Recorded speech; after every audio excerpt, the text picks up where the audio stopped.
ಎಲ್ಲರಿಗೂ ನಮಸ್ಕಾರ. ನಾನು ಲಲಿತಾ. ಆಹಾರಶ್ರೀ ಚಾನಲ್ಗೆ ತಮಗೆಲ್ಲರನ್ನು ಸ್ವಾಗತಿಸುತ್ತಾ ಇದ್ದೀನಿ.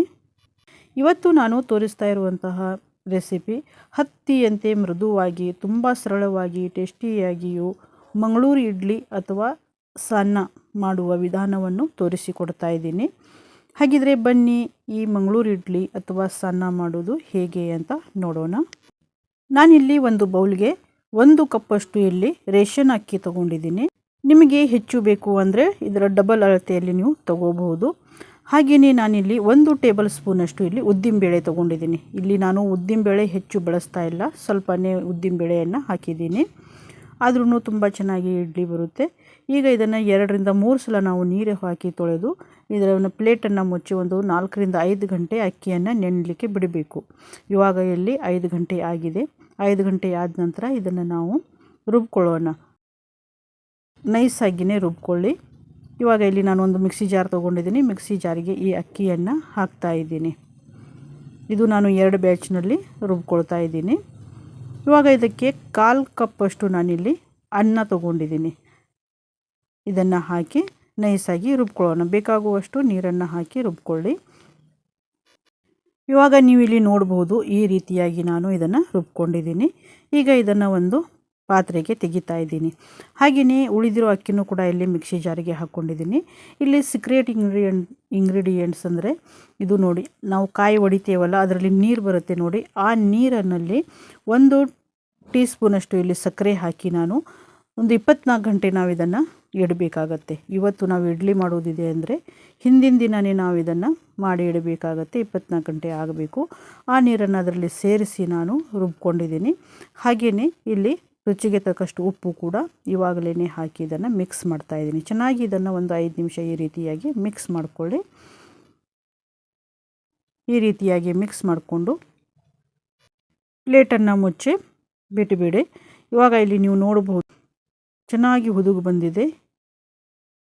ಈಗ ಇದನ್ನು ಒಂದು ಸಲ ಚೆನ್ನಾಗಿ ಮಿಕ್ಸ್ ಮಾಡ್ಕೋಬೇಕು. ತುಂಬ ಚೆನ್ನಾಗಿ ಸಾಫ್ಟಾಗಿ ಹತ್ತಿಯಂತೆ ಮೃದುವಾಗಿ ಇಡ್ಲಿ ಬರುತ್ತೆ. ನಾನಿಲ್ಲಿ ಕಪ್ಪುಗಳನ್ನು ತೊಗೊಂಡಿದ್ದೀನಿ. ಇದಕ್ಕೆ ಎಣ್ಣೆ ಹಾಕಿ ಎಲ್ಲ ಪೂರ್ತಿಯಾಗಿ ನಾವು ಇದಕ್ಕೆ ಎಣ್ಣೆ ಹಚ್ಕೋಬೇಕು.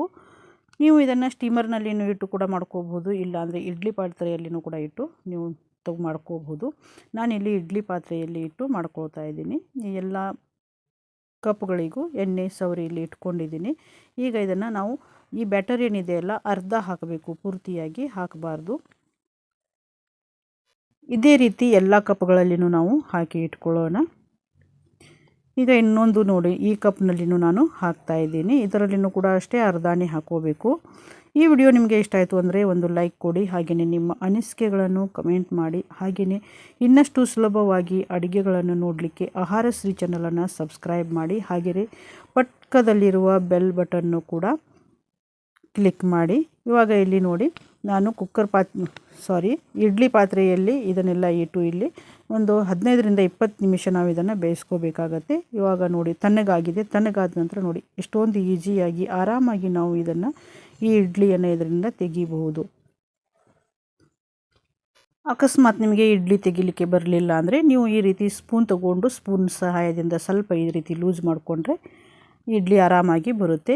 ಸ್ವಲ್ಪ ನಿಮಗೆ ಎಲ್ಲೋ ಅನ್ನಿಸ್ತಾ ಇದೆ, ಅದು ನಾನು ಗಾಣದ ಎಣ್ಣೆ ಶೇಂಗಾ ಎಣ್ಣೆ ಹಚ್ಚಿದ್ದೀನಿ. ಹೀಗಾಗಿ ಅದು ಸ್ವಲ್ಪ ನಿಮಗೆ ಎಲ್ಲೋ ಆಗಿ ಕಾಣಿಸ್ತಾ ಇದೆ. ಇವಾಗ ನೋಡಿ ಎಷ್ಟೊಂದು ಸಾಫ್ಟಾಗಿ ಹತ್ತಿಯಂತೆ ಮೃದುವಾಗಿ ಇಲ್ಲಿ ಇಡ್ಲಿ ರೆಡಿಯಾಗಿದೆ. ಇದನ್ನು ನೀವು ಚಟ್ನಿ ಸಾಂಬಾರ್ ಜೊತೆಯಲ್ಲಿ ಕೂಡ ತಿನ್ನಬಹುದು, ತುಂಬ ಚೆನ್ನಾಗಿರುತ್ತೆ. ಇದಕ್ಕೆ ಸನ್ನ ಅಂತಲೂ ಕೂಡ ಹೇಳ್ತಾರೆ. ಇದು ಸ್ವಲ್ಪ ಸ್ವೀಟ್ ಇರುತ್ತೆ, ತುಂಬ ಚೆನ್ನಾಗಿರುತ್ತೆ ಟೇಸ್ಟು. ಒಂದು ಸಲ ಈ ರೆಸಿಪಿಯನ್ನು ಟ್ರೈ ಮಾಡಿ ಮತ್ತು ಹೇಗಿತ್ತು ಅಂತ ಕಮೆಂಟ್ ಮಾಡಿ. ಈ ರೆಸಿಪಿ ತುಂಬ ಸಿಂಪಲ್ಲು ಇದೆ, ಈಜಿನೂ ಇದೆ, ಆದರೆ ಟೇಸ್ಟ್ ಮಾತ್ರ ಸೂಪರ್ ಆಗಿದೆ. ಈ ವಿಡಿಯೋವನ್ನು ಪೂರ್ತಿಯಾಗಿ ನೋಡಿದ ತಮಗೆಲ್ಲರಿಗೂ ನನ್ನ ಆತ್ಮೀಯ ಧನ್ಯವಾದಗಳು.